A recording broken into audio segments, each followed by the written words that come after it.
conversation is part of a recently released audio clip between the control tower and a Dyess Air Force Base-based bomber that had to make an emergency landing in May after an ejection seat didn't work following an engine fire. The audio was obtained and published by Military Times.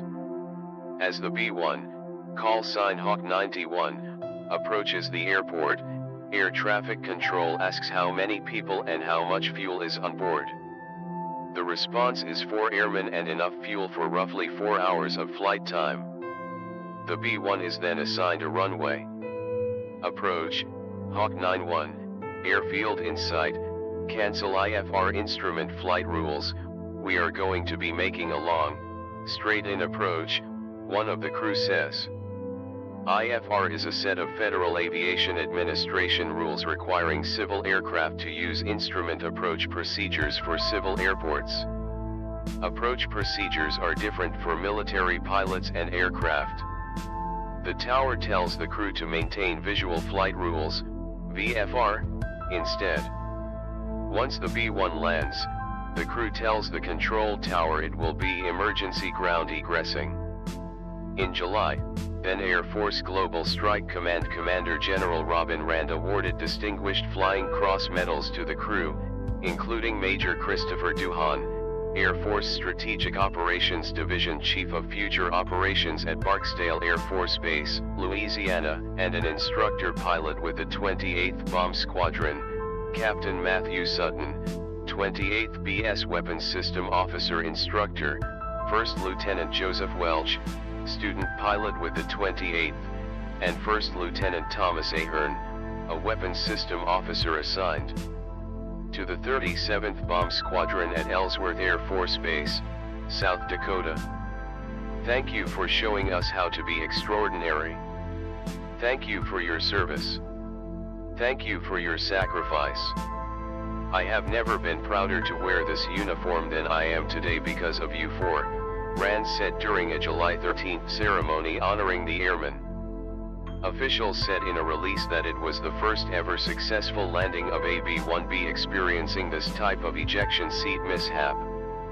Weeks preceding the ceremony, Air Force Secretary Heather Wilson confirmed speculation that the Dyess B-1 had to make an emergency landing over an ejection seat malfunction.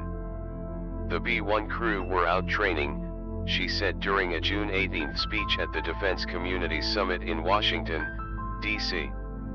When the crew tried to eject, the cover comes off, and nothing else happens, she said, referring to the Weapons Systems Officer's ejection hatch.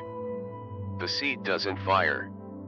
Within 2 seconds of knowing that had happened, the aircraft commander says, "Cease ejection, we'll try to land."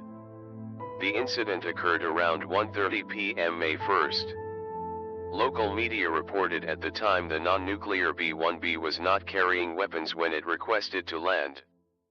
Images surfaced on Facebook purporting to show a burnt-out engine from the incident. Photos from the Associated Press and Midland Reporter-Telegram also showed the B-1B, tail number 86-0109, was missing a sealing hatch, leading to speculation an in-flight ejection was attempted. Following the mishap, Air Force Global Strike Command grounded the fleet for nearly 2 weeks over safety concerns related to the Lancer's ejection seats. While the B-1S returned to normal flying operations, both Foreign Policy and The Drive reported that the ejection seat issue may be more widespread than previously disclosed. While specific numbers will not be released, not all B-1Bs were affected by these egress system component deficiencies, Air Force spokeswoman Ann Stefanek told Military.com in a statement on July 19 following the news reports. The Air Force has 62 B-1Bs in the fleet. All B-1Bs are cleared for normal flight operations. We always apply risk management measures for flights based on the aircraft, the flight profiles, and crew experience, Stefanek said.